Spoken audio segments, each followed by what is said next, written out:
आज हम ये स्टार्ट करेंगे क्लास 10 का ऑब्जेक्टिव है। क्या है क्लास 10 का ऑब्जेक्टिव है? कौन सा बुक है? तो ये बुक है इकोनॉमिक्स। कौन ये इकोनॉमिक्स है, थंबनेल में दिख गया होगा। इकोनॉमिक्स बुक है जिसमें चैप्टर 1 कंप्लीट कर लिए थे। चैप्टर 1 कंप्लीट कर लिए थे, चैप्टर 2 कंप्लीट करेंगे इस वीडियो में। तो पहले बुक पढ़ लेना, उसके बाद इस वीडियो को देखना, नहीं तो मत देखना। पहले बुक पढ़कर ही इस वीडियो को देखना। तो स्टार्ट करेंगे इस वीडियो को। तो स्टार्ट करते हैं। पहले बुक पढ़ लेना, उसके बाद इस वीडियो को देखना। तो चैप्टर 2 का नाम है राज्य एवं राष्ट्र की आय। क्या है? राज्य एवं राष्ट्र की आय है चैप्टर 2। तो पहले बुक पढ़ लेना। तो पहला प्रश्न कह रहा है कि सन 2018 से सन 2008 के 8 से 9 के अनुसार भारत की औसत प्रति व्यक्ति आय क्या है? आय है क्या है? कितना है?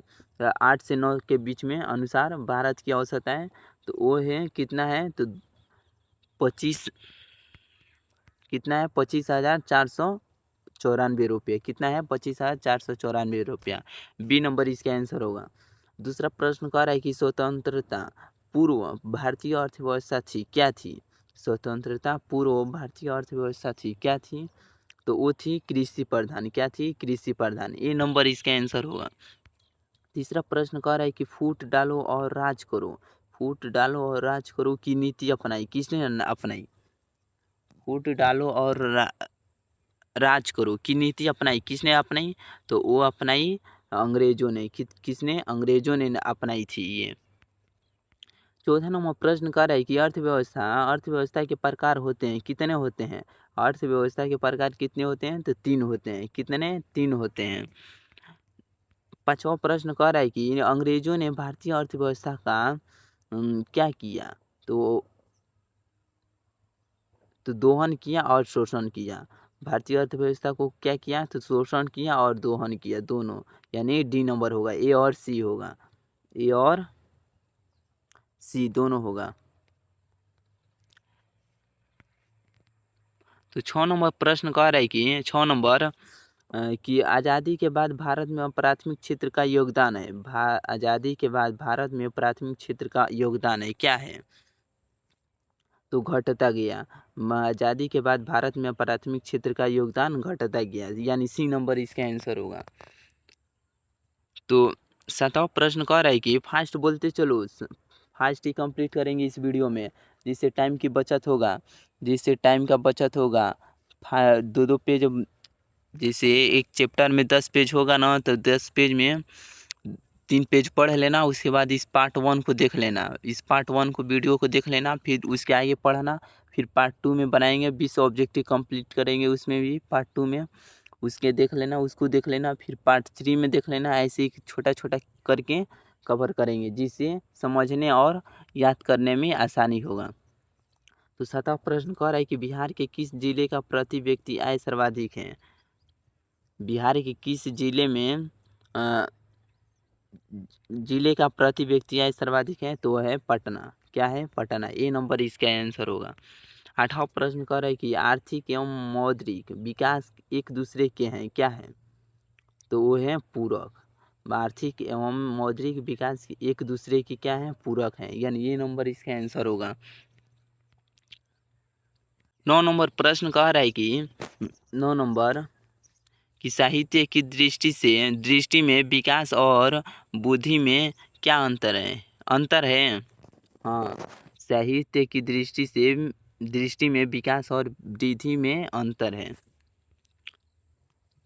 नहीं, अंतर नहीं है, कोई अंतर नहीं है, यानी ये नहीं होगा, बी होगा। इसका आंसर बी होगा 9 का।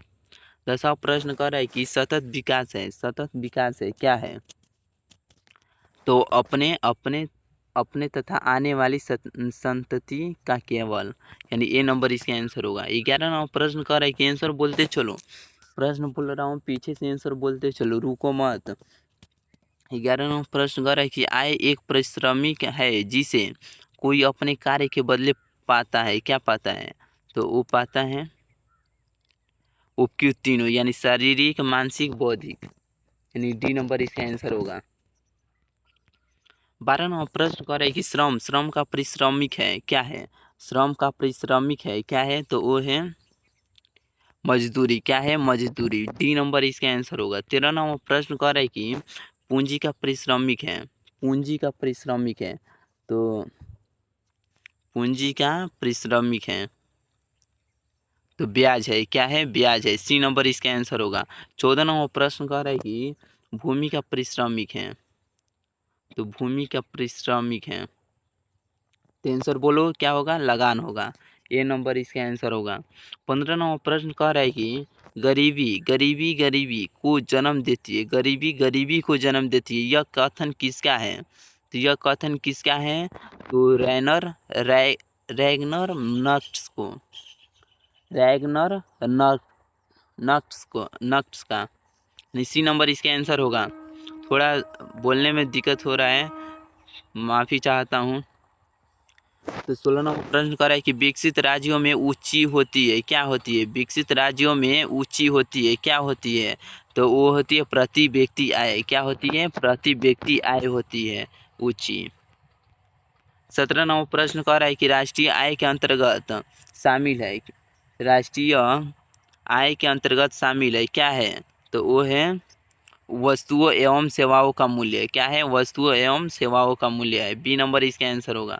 18 नंबर प्रश्न कह रहा है कि कुल उत्पादन एवं उत्पादन में किए गए खर्च का अंतर कहलाता है। क्या कहलाता है? तो शुद्ध राष्ट्रीय उत्पाद कहलाता है। कुल उत्पादन एवं उत्पादन में किए गए खर्च का अंतर कहलाता है शुद्ध राष्ट्रीय उत्पाद यानी डी नंबर इसका आंसर होगा। 19 नंबर प्रश्न कह रहा है कि राष्ट्रीय आय समतुल्य होता है। राष्ट्रीय आय समतुल्य होता है। क्या होता है? राष्ट्रीय आय समतुल्य होता है तो उपभोग व्यय एवं विनियोग के योग यानी ए नंबर इसका आंसर होगा। 20 नंबर प्रश्न कह रहा है कि राष्ट्रीय आय की धारणा में शामिल है। राष्ट्रीय आय की धारणा में शामिल है क्या है? तो उपयुक्त तीनों है। केवल सकल घरेलू उत्पाद, शुद्ध राष्ट्रीय उत्पाद, केवल सकल राष्ट्रीय उत्पाद यानी डी नंबर इसका आंसर होगा। तो पार्ट 1 में इतना ही कंप्लीट करेंगे। पार्ट 2 में इसके आगे कंप्लीट करेंगे। पहले पार्ट 1 को देखने से पहले बुक पढ़ लेना, जैसे 2-3 पेज पढ़ लेना बुक का। उसके बाद पार्ट 1 देखना, फिर उसके आगे पढ़ना, उसके पार्ट 2 देखना। तो मिलते हैं इसके पार्ट 2 में।